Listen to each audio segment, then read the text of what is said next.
Yun, good morning mga kaibon, mga kalapatids. Ipapakita ko lang sa inyo yung mga ipaparaffle natin ngayong darating na February, no? Tara guys, ipapakita ko sa inyo yung mga paparaffle nating ibon.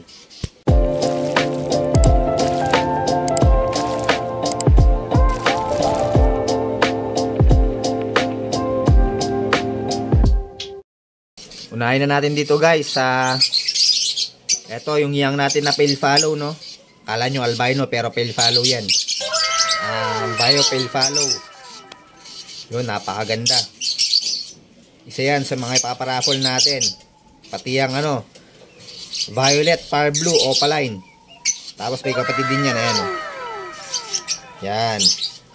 Dalawa yan ipaparaffle natin na violet, fire blue, opaline. Napakaganda mga kaibon. Tapos etong lima na to guys. Yan. Etong blue pale follow, no? Di ko sure kung opa to pero yun, napakaganda. Blue pale follow. Tapos yung magkatabi. Yan yung napanalunan ni Sir dati Ni Sir, yan ba yun? Ay, hindi. Binigay yan ni Sir Melchor Advincula. Pares yan. Itong blue, split opa, split pale follow kak. Tapos bio opaline, split pale follow. Yan natin, no? Sure, split pale follow yun mga yan guys. Tapos itong dalawa naman yan. Possible split pale follow, split opaline if kak. Yun. Napakaganda mga kaibon. Yan yung mga ipaparaffle natin ngayong dating na February, no?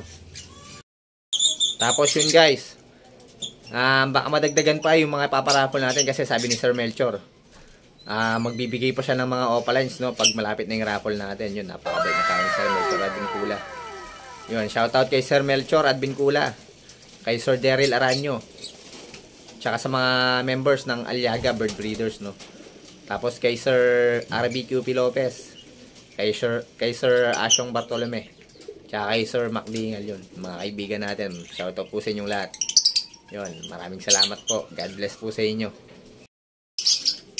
So guys, yun lang yung mga ipaparaffle natin. Yung pala natin, yung sharer natin, no? Syempre, yun yung pinakamagandang premyo.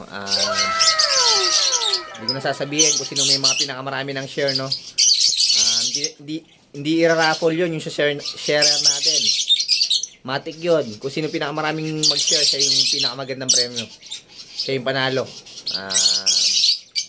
So yun guys, kung kasali kayo sa mga iba't ibang group na mga mag-iibon, yun, pwede nyo i-share doon, makikita ko yun. Kada share nyo, bawat group na yun, yun, may bilang yun, no? So yun guys, good luck po sa inyong lahat sa mga kasali natin sa raffle. Yun, maraming salamat po sa mga sumusuporta. Dito kasi sa mga painakay ko, no, halos na out natin dahil nagka-emergency nga tayo, kaya yun, baka wala akong maisali sa raffle natin. Yung mga donate lang na ibon, no, pero tignan natin kung madadagdagan natin, no. Yun, marami pong salamat sa inyong lahat. Hanggang dito lang yung vlog natin ngayong araw na to mga kaibon. Ingat and God bless po sa inyong lahat.